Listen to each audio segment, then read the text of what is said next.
There's more low-income students that face challenges when trying to join the military than you think. I was doing some research on education and the ASVAB, which is used for military recruitment, and I found some scary stuff.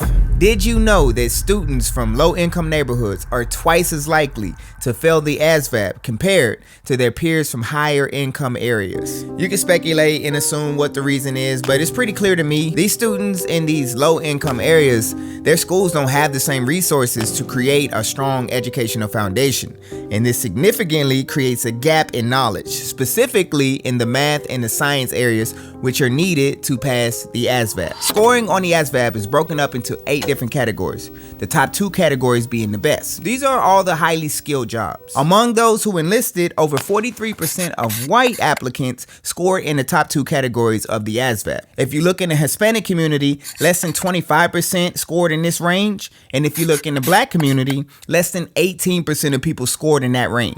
Matter of fact, if you look at the average score by race, black Americans are scoring about a 38, Hispanics about a 44, and white Americans about 55. And the sweet spot you want to score when trying to join the Air Force is about a 50, because that's when you start qualifying for the majority of jobs. So if you're scoring in a range of a 38 or 44, yes, you're qualifying, but you're only qualifying for a few jobs, and those jobs aren't even available for recruitment. And this leaves a lot of people left out. I remember I had just joined the Air Force. I had been in for about 2 years, and my life started blossoming. My cousin had reached out to me and was like, bro, I did not know that the Air Force was that good. How do I get in? And I told him, oh, all you got to do is reach out to a recruiter. They got this little test you got to take called the ASVAB. You just pass the ASVAB and the qualifications, and then you can obtain the same life that I got. And he was like, okay, bet. So about a week goes past. I hadn't heard anything from him, so I reached out to him and was like, hey, what's going on with the Air Force? Did you ever call a recruiter? And he was like, yeah, man, I called, but that old funky test I had to take, I don't even want to join no more. And I was like, what happened? He said he scored a 15 on the ASVAB. And back then, I didn't know what I know now about passing the ASVAB, so I wasn't able to help him. I've been in the Air Force 18 years now. My life is drastically different than my cousin's, and I want to give everybody the same opportunity that I have that I wasn't able to give him. So I have 3 recommendations that can help you pass the ASVAB and get the scores that you need. I'm gonna start at the cheapest route, and then I'm gonna talk about some things that you could pay for to help boost those scores. But real quick, before we even talk about ways to study, I'm gonna tell you what you need to study. The math is one of the biggest areas of the ASVAB, and it controls a majority of your score. So if you focus a lot of time on your math, you can see a boost in your scores drastically. So first, if you're looking for the free route, there's a YouTube channel called Grammar Hero. You can just watch their videos. They break down all the different type of math problems you're going to be seeing on the ASVAB. There's a lot of people who swear by this channel. This channel has helped several people pass the ASVAB, so I recommend it if you're looking for the free route. Another free route is you can go to your local library and rent a book called the ASVAB for Dummies. Moving on to my second recommendation for passing the ASVAB is buying the ASVAB for Dummies book.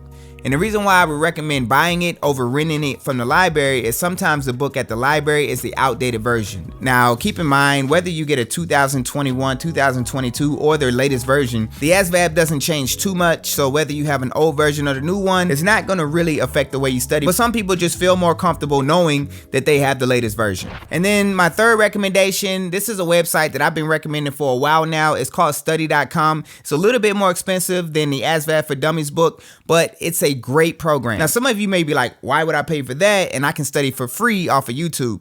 There's people out there like me. When I was trying to make technical sergeant in the Air Force, or E6, it took me 7 times to make the rank. Because the first 6 times, I was studying a way that I shouldn't have been studying. I was reading books, and I'm not a read a book, study kind of guy. I personally need something more interactive and more engaging. So there's a company that sells an interactive program for people who are trying to make rank. I think it's called PDG Gold back when I took it, or maybe PDG Advisor now. And it helped me study the way I needed to study. It had all kind of different practice tests. It had all kind of different games to help me study the way I like to study. That time, when I went to go take the test, I was the first one finished, and I knew I made rank. I've never been the first one in that room who got up and handed in my test. Matter of fact, I used to be jealous of the people who used to do that. I used to see them get up, and I'd be like, how you finish so fast? fast. But the time I made E6, I was one of them people, and it's because I used an interactive study guide versus reading a book. And that is why I recommend study.com to a lot of people. It's because it's the equivalent to that. It's an interactive program, has a lot of different practice tests, has a lot of different games, a lot of different ways you can study, and it's mobile. You can take it everywhere you go, so you can always be studying to improve those scores. It is a little pricey. It's normally $60 a month, but with my link, it can help you save $15 and get it for $45 a month. After you finish studying and pass the ASVAB, you can cancel it at any time. So whichever way you want to do it, you have to study to level up your life. But in the meantime, if you want to learn how to create some extra incomes, I got a video on the screen right now that'll break down 5 different side hustles that I recommend to everyone. Like I always say, I hope this video brought value to you. Stay beautiful, stay classy, and until the next time, damn, I messed up. And until next time, check me out.